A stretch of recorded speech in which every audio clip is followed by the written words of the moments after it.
All right, we'll go to Genesis 35 tonight.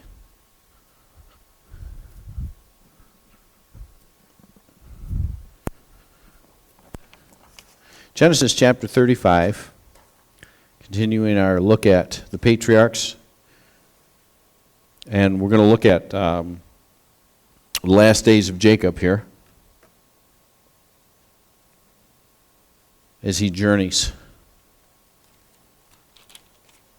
And Genesis chapter 35, in verse number 1, remember now they've journeyed and down from Syria, from Laban, met up with Esau, got back into the land. Last time we were together, we looked at what happened with his daughter Dinah, who went out to see the daughters of the land and the sin she got into and all of that. And now he picks it back up here in chapter 35 with the journey of Jacob. And it says in verse 1, it says, "And God said unto Jacob, Arise, go up to Bethel, and dwell there, and make there an altar unto God, that appeared unto thee when thou fleddest from the face of Esau thy brother." So way back when we had seen Genesis 27, 28, we had seen the Esau threatened to kill Jacob. He takes his journey. He stops here at Bethel. God promises him that he would take care of him, and he promises God, if you take care of me, I'll have revival, and I'll make you my God. And all that has happened at this point over the 20-year span or so. And so now God says, get to Bethel. Bethel means house of God, okay? Means the house of God. Bethel's about 30 miles from Shechem, where he was. And God is basically reminding Jacob of the protection he gave him from Esau and from Laban and from all the things that he went through. And Bethel represents a spiritual place of conversion and consecration. Okay, Bethel represents a place of spiritual conversion where Jacob met God, and a place we're going to see of spiritual consecration. Remember, Jacob has murderous sons, a defiled daughter, a bad reputation before his enemies, and he needs a Bethel. Do we not all need a Bethel at times? Go back to Bethel. This is basically the theme of tonight. There's a time to go back to Bethel, where you first met God at the altar. You got to go back and get a cleansing once in a while. They're going back to the house of God, all right? Everyone needs that for troublous times. So he tells them, so pay attention to the devotional lesson here. God is calling him back to the place where he had a conversion and a little mini revival, okay? He's calling him back there. Watch what he tells him. So for you and I, when he says, you want to have a revival? You want to be a little more consecrated? You want to get right with me? You want to do better in your spiritual walk? Watch the things that God tells him here, because they're going to apply to you and I. He says in verse 2, "Then Jacob said unto his household and to all that were with him, Put away the strange gods that are among you, and be clean, and change your garments." Wow, there's a mouthful, folks. Strange gods, that probably came from Laban, from the Syrians. He says, change your garments. Get cleansed. Be clean. Get rid of the things that represent, ungodliness in your life. All right, so that's important to God. Look, turn with me forward here to Exodus chapter 19 just for a moment. Exodus chapter 19. And a lot of times these changing of your garments and things like that had significance. Exodus 19 and verse 10. "And the Lord said unto Moses, Go unto the people and sanctify them today and tomorrow, and let them wash their clothes." You think cleanliness was important to God? This represents spiritual cleanliness. Wash their clothes, because they're coming into my presence. And then we'll just skip down to Exodus 19, verse 14. "And Moses went down from the mount to the people, and sanctified the people, and they washed their clothes." What God is saying is, you're going to come to the mount. You're going to come into my presence. Clean yourself up. That's what he's telling his people. Okay? Clean yourself up. Look at what Jacob is telling his family in Genesis 35. We're going back to Bethel. Now, when you go back there, you're going to put away your strange gods. We're going to do business with God now. You're going to put away the strange gods, and you're actually going to change your garments. Now, going back to Bethel or the house of God, you know what makes sense to me? I know I'm going to be called legalist and this and that, and hyper-conservative and all that. You know what? When you come before the Lord, give Him your best. That says something, folks. That says something. Are you going to deny here that He's not telling them to clean it up? Inwardly and outwardly? You're not going to deny that, are you? Because that's what He's doing. Okay? So, listen, this thing about, no, you know, we don't have a dress code here. Okay? I'm not going there, that you have to wear this, or be like this. Listen, here's what we won't do, though. We won't go to the opposite extreme to try to attract the unbelievers. I'm not going to tell Joe, now Joe, listen. You come up here, and this is done, folks. You come up here, I want not only jeans, but I want holes in the jeans.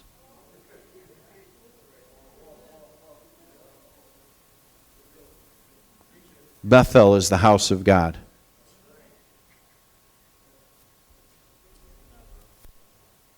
There's something to it. You want to get right with it? Now remember, we're talking about somebody presumably who's had a conversion that's met with God. We're not talking about a lost person. If a lost person walked in here and they smelled and they looked like a slob and they had a guy with long hair and tattoos and earrings and all that, so be it. You understand? So be it. We're talking about people who have experienced a conversion. They're going back to Bethel to have a revival. And when you do that, you got to clean it up. You want to get right with God? Clean it up. Clean it up. Get the strange gods out. So he says, folks, we got to be ready for this experience. And he says in Genesis 35:3, he says, and let us rise and go up to Bethel, and I will make there an altar unto God, who answered me in the day of my distress, and was with me in the way which I went. You know, when you're looking for a revival, you're looking to get a little push from God. You know what you need to do? You need to look back and remember the times that He answered you in the day of distress. You understand? Because you're going to be in distress again. I'm in distress. I don't know what I'm going to do. Look back to when you were in distress and He answered you and bailed you out of it. Okay? It gives you some momentum, because then you think, you hope. Well, you know what? He's done it before. He'll do it again. He's done it before. He'll do it again. So he remembers that. And then in verse 4 it says, and they gave unto Jacob all the strange gods. And listen, I don't know what you have that's a strange god. But we all have strange gods that get into our life. They get into our home. All right? They get there. We all have them. Once in a while, I have to do a house cleaning.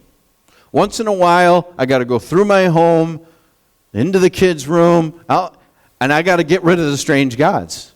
They have a tendency to just kind of find their way back in there. You know what I mean?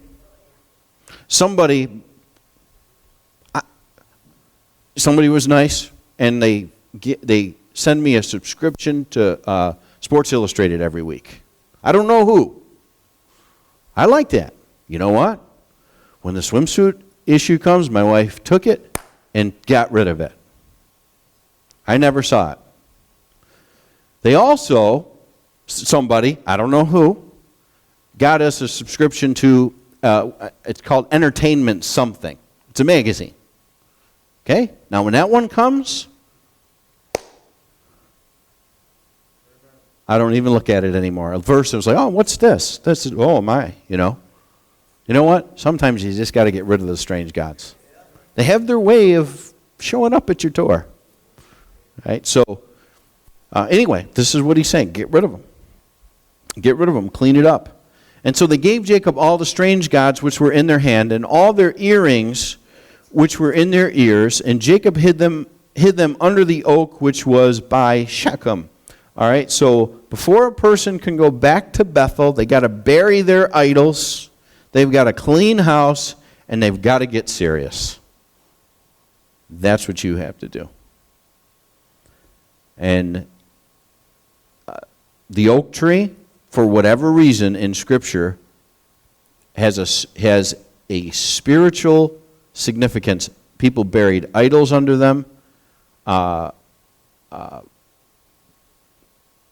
The wicked people would be found sitting under an oak tree. They would bury heathen people under the oak tree. Absalom got caught, hung up in an oak tree when he died. There's just something about the oak in Scriptures. I don't understand it, but there's a lot of things that happen with an oak tree in the Scriptures. So they bury these idols, everything that they had, they put them under the oak. All right, and basically, they took anything that made them look, or the strange God even says the earrings in their ears. Why? I'm not against earrings on women. Anything that matched up with heathen practices, they buried them. All right, they're getting rid of them. So it says, verse 5, and they journeyed, and the terror of God was upon the cities that were round about them, and they did not pursue after the sons of Jacob. Now you remember the last chapter when the other nations said, Jacob said, now I stink before these other nations because of what my sons did and killed these people and all that. Well, of course they're going to say, let's go after him, let's go after him. But not when God was in it. They journeyed, and the terror of God was upon the cities. Basically, God protected them. Because, why did God protect them? Because they were going back to Bethel to have a revival. Okay? After they clean up their act, they're going to walk in the power of God. Now, listen. It's a rough world out there. It's a spiritual battle out there. I want God to show me favor and protection by keeping my enemies away. I can tell you this, though. If I'm going to mess around and play ball with the devil, the line drive is going to come and hit me on the head. Want to play ball with the devil? He'll play. And I'm not going to have God's protection when I am doing those things. But when I'm going back to Bethel and I'm trying to clean up my act, I'm trying to get right with God, better believe his hand of protection is going to be upon you. He wants that for us. So this is what happens. The terror of God was upon the heathen nations. Leave them alone. So Jacob came to Luz, which is in the land of Canaan. That is Bethel. He and all the people that were with him. And he built there an altar and called the place El Bethel, because there God appeared unto him when he fled from the face of his brother. So Bethel means house of God. He adds El to it, and it basically means God, house of God.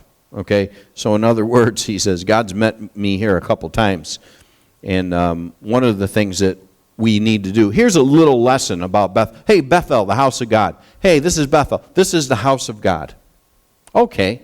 Sometimes we can start worshiping the house of God without God. You understand? Look at what we have. Look at what we do. Look at the when God's nowhere to be found in the house of God. So he says, El Bethel, God, the house of God. There's a lesson there. Make sure God is in the house of God. Because in our church age, Revelation chapter number 3, Laodicea, you know where Jesus is, right?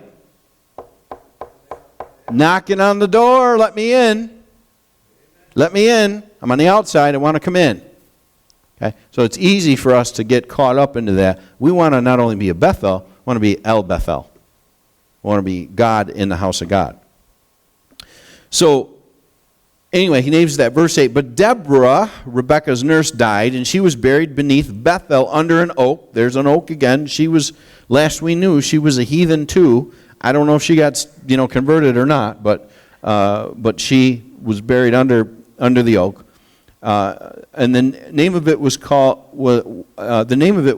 Elon Bakuth. And God appeared unto Jacob again when he came out of Padanaram and blessed him. So he appears again to him, and he's going to bless him again. And God said unto him, Thy name is Jacob, thy name shall not be called any more Jacob, but Israel shall be thy name. And he called his name Israel. And this was a reminder of something that he told him earlier. You're not Jacob anymore, supplanter, deceiver, all that. You're Israel. Prince with God. You're Israel, the nation. You're Israel, the father of the tribes, etc., etc. And then he says, and God said unto him, I am God Almighty, be fruitful and multiply. A nation and a company of nations shall be of thee, and kings shall come out of thy loins. And the land which I gave Abraham and Isaac, to thee I will give it, and to thy seed after thee will I give the land. Now this is not a new covenant, is it? It's the Abrahamic covenant. It was given to Abraham unconditionally. It was confirmed with Isaac unconditionally. Now it's Jacob's turn. And what this is a reminder from God. Now listen, Christian, you feel a little bit away from God, you feel backslidden, you feel like you got to go back to Bethel. Here's the thing. You don't need to get a new God or a new experience, or be a 21st century Christian. You need to reaffirm the old experiences. That's what he's telling them. Hey, he's just telling them, I'm going to give you like Abraham, Isaac, now it's to you. Same covenant, same commitment, same promise. Nothing changes, folks. In God's plan, it doesn't change for us. So you've got to go back to Bethel and just confirm and reaffirm the things that he promised and has for our life. So anyway, that's what he says, and then I'll give you the land. Now he's quote doing business with him because he's going back to Bethel and sanctifying. He's doing business with him. All right? Verse 13, and God went up from him into the place where he talked with him. And Jacob set up a pillar in the place where he talked with him, even a pillar of stone, and he poured a drink offering thereon, and he poured oil thereon. So he sets up a pillar, and here comes a drink offering, which this is the first mention of a drink offering, to which is a picture of Christ pouring out. You see in Psalms 22, crucifixion psalm, Isaiah chapter 53, the crucifixion of the Lamb. It's his soul's poured out unto this. Christ is poured out. I'm poured out like a drink. All right, poured out like water. It's a drink offering. So it's a picture of Jesus Christ. In the book of Numbers, in some of the feasts, when they offered up the lamb, they did a drink offering. Okay, because it pictured him, again, Christ pouring out. That's what he did for us, poured out. So now you have an altar being set up, and he pours a drink offering over that pillar. All right, picture of Christ being poured out. And then in verse 15, Jacob called the name of the place where God spake with him Bethel. And they journeyed from Bethel, and there was but a little way to come to Ephrath. And Rachel travailed, and she had hard labor. All right, so he leaves Bethel. Which, by the way, I'm just going to say this. I'm not going to say that he did anything wrong, but I'm going to say this as a spiritual devotional point. We are missing any kind of instruction that tells him to leave Bethel. Okay? So for you and I, when you leave Bethel,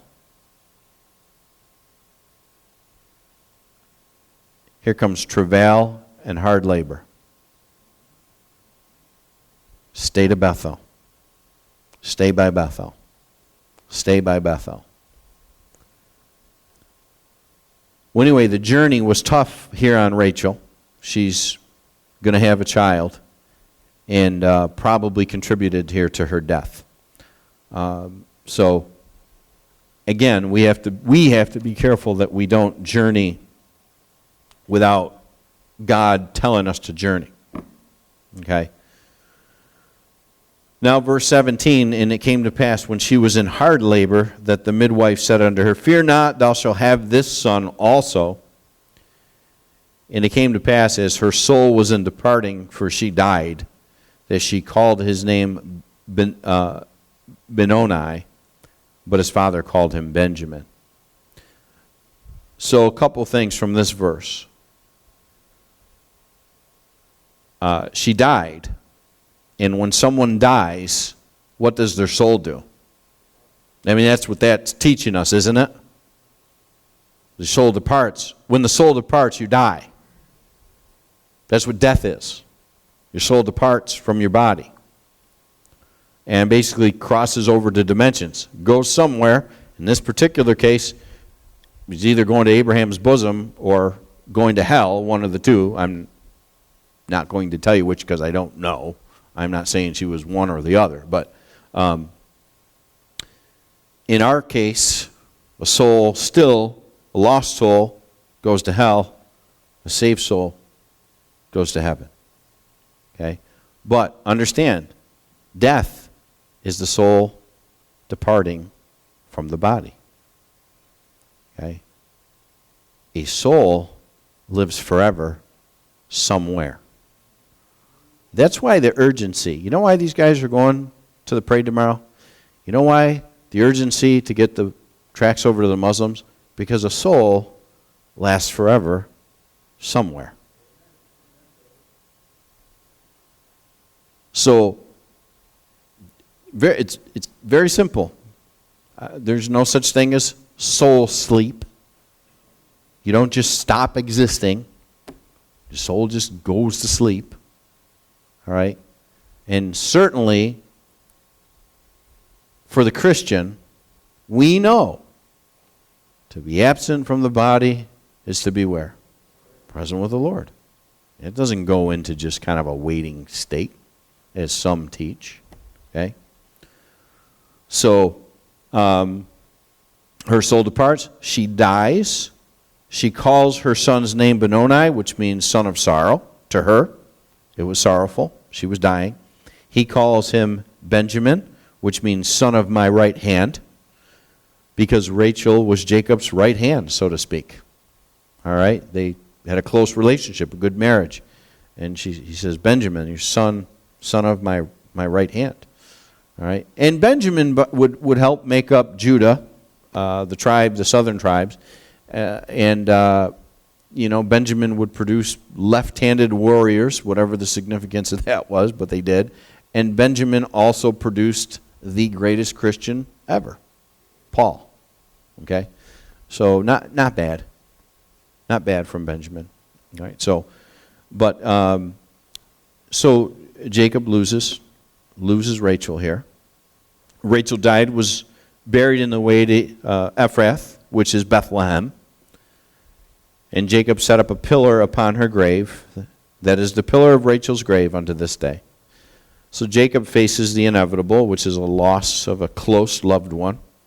And if you've experienced that, you understand what that's about. And if you haven't, then you will at some point understand what that's about. And it's grief and it's sorrow and it's all of those things. And imagine Jacob here was close with Rachel that we know of. And here, once again, we see in the journeys, tough times are going to come, aren't they? Tough times are going to come.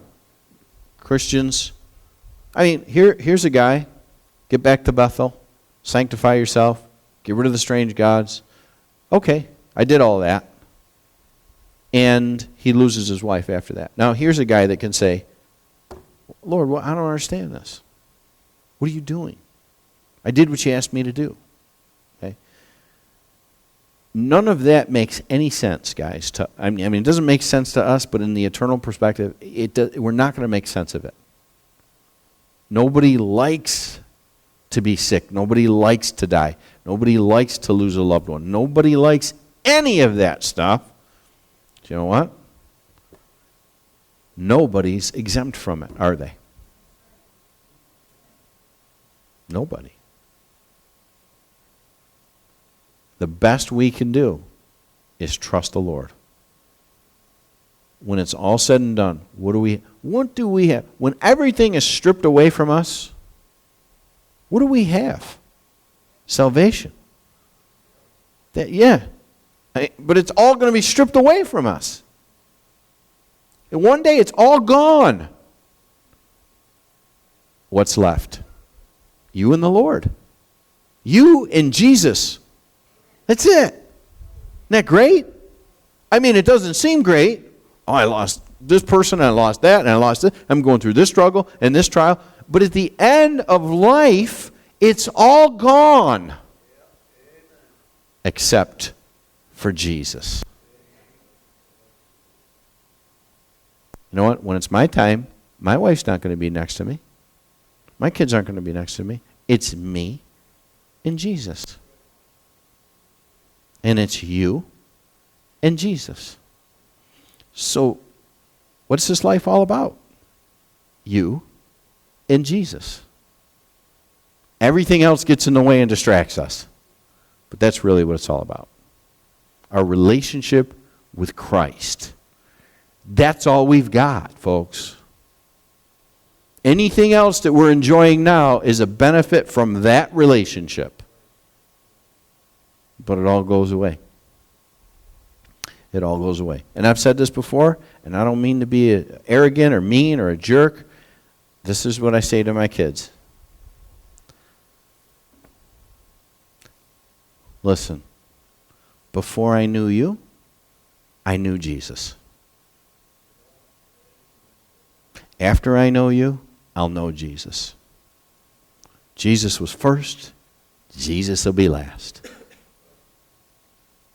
It doesn't mean I don't love my kids. That doesn't mean I don't pour into them. It doesn't mean that they're, humanly speaking, the most important people in my life, right? All those things. But listen, kids, have the perspective here. It's about Jesus Christ. In this house will be about Jesus Christ as best we can. So if you're not with that program, before I knew you, I knew him. I'm not trying to be a jerk, but that's the eternal perspective, isn't it? So we go with his program. We go with his program. So he sets up a pillar upon the grave, and that grave lasted at least into 1 Samuel chapter 10, 700 years later. There's a mention of Rachel's grave here. So verse 21, he says, "And Israel journeyed and spread his tent beyond the tower of Edar. And it came to pass, when Israel dwelt in that land, that Reuben went and lay with Bilhah, his father's concubine. And Israel heard it. Now the sons of Jacob were 12. Now Reuben is disinherited as a result. And so he's not having luck here with his oldest. But Simeon and Levi, he disinherited because of they were instruments of cruelty. They killed those guys. Now the next guy in line is Reuben. And Reuben decides to go and lay with his father's concubine, which was a no-no. And now he's going to be disinherited. Next in line is going to be Judah. And in Genesis chapter 38, we're going to see he decides he doesn't want the inheritance either. He sins as well. So 1, 2, 3, 4. Knocks them all out. Okay? And you can cross-reference there Genesis chapter 49, which we'll see down the ways in the deathbed of Jacob, and then also 1 Chronicles chapter 5, and you'll see essentially the people that end up with the birthright are Joseph's sons. That's what's going to happen. Okay? These guys are all getting knocked out. They're doing stupid things. They're sinning. And he's like, not you, not you, not you, not you. And so it ends up being not Joseph, but Joseph's sons that he'll have in Egypt, which are Manasseh and Ephraim. They are going to be the ones that get the birthright, basically, the blessing of the birthright. So, just interesting to watch human nature, you know what I mean? It's just interesting to watch the continual sin cycle and the struggles that everybody has, you know, even all these years ago, you know, I mean, you know, we're talking 3,800 years ago. You know, it's amazing how not much has changed with humans. So, anyway, verse 23, the sons of Leah, Reuben, Jacob's firstborn, Simeon and Levi, Judah and Issachar and Zebulun, the sons of Rachel, Joseph and Benjamin. The sons of Bilhah, Rachel's handmaid, Dan and Naphtali. Sons of Zilpah, Leah's handmaid, Gad and Asher. These are the sons of Jacob, which were born to him in Padanaram. And Jacob came unto Isaac his father unto Mamre, unto the city of Arba, which is Hebron, where Abraham and Isaac sojourned. And the days of Isaac were 180 years. 180 years Isaac lives. And Isaac gave up the ghost and died, and was gathered unto his people, being old and full of days, and his sons Esau and Jacob buried him. All right, so Isaac's the last person recorded to live this long. You can start to see the ages now start to decrease, 180. Jacob, I think, is 130 something, if I'm not mistaken. I don't remember that exactly, but so they take him and they bury him. And basically the chapter ends as the chapter began, which is a burial. And 4 burials occur in the chapter. Idols, Deborah, Rebekah, and Isaac. All right, so, or not Rebekah, Rachel. So,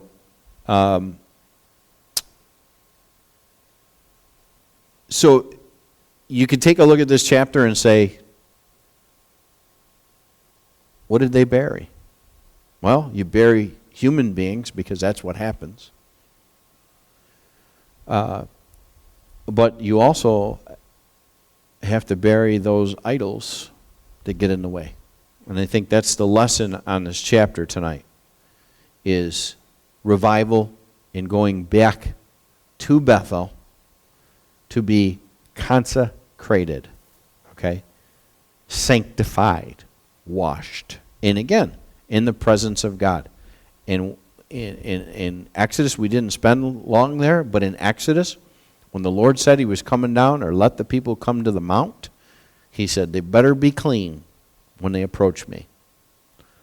Or they would, you know what happened to them? It's an interesting passage. They got shot through with a dart of some sorts from heaven. It's a strange thing. They come up there, not clean, killed them. Okay? Now, obviously, it's not going to happen to us. But you can see the value that God holds of being sanctified, okay, set apart for the use of the Lord. Okay? Something that's not talked about much is really, you know, and again, I think people get intimidated by it because of the legalism and the accusations and the whole thing. Those people are weird and not relevant to is holiness. Holiness and sanctification and, you know, purity before the Lord. That's a biblical thing, isn't it? Is the Christian called to be sanctified? Is the Christian called to be set apart from the world? Okay? So we all acknowledge it, but not everybody appreciates we start preaching against some of those idols, you know what I mean, that defile us, make us dirty, okay? So, but that's pretty much the content of the chapter is back to Bethel. Back to Bethel. I want to have revival with God. For me to have revival with God, I've got to bury the idols, get rid of the idols, get rid of the strange gods, and clean my act up. Wash my clothes. Clean it up. I'm coming before the most holy God, and I gotta give him my best. Okay?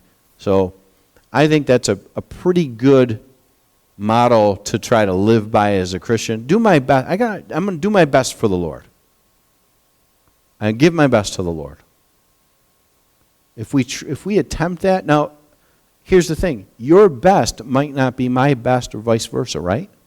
So it's hard, we don't want to compare with each other, but do your best for God. Give your best to God. That's the issue. And again, we're in a 21st century culture of church everywhere. And you heard Pastor Way last week talk about how many English churches he goes to, and doesn't see much anymore, right, of some of those things. We're in a 21st century culture where it's just designed to be very casual to God. And I want to tell you, not in Bethel. Not when they went back to Bethel, the house of God. He wasn't having it. He wasn't having it. And again, I submit to you, I don't think we have it perfect. I don't think we have it all together. I'm not the greatest preacher in the world and all that. I don't know everything. But I'll tell you this. I know that Jesus Christ in this church age today is on the outside knocking to come in. I know that according to the Word of God. So I'm not the sharpest knife in the drawer, but I'm probably not the dullest either. I know, and I can deduce this. That means that the majority of the wave in the spirit of Christianity today is wrong. That I know. That I know from reading the book of Revelation and the Word of God. So I want to get closer to Philadelphia church age, okay, than I do the Laodicean church age. All right? And we got to treat this as our Bethel. If God is present here, we're going to come into His presence with respect and reverence, aren't we? We're going to give Him our best. We're going to give Him our best. That's all. That's all we want to do. Get rid of the strange gods, the idols, clean it up, and let's get serious with God. All right? All right, let me stop there, and I'll take any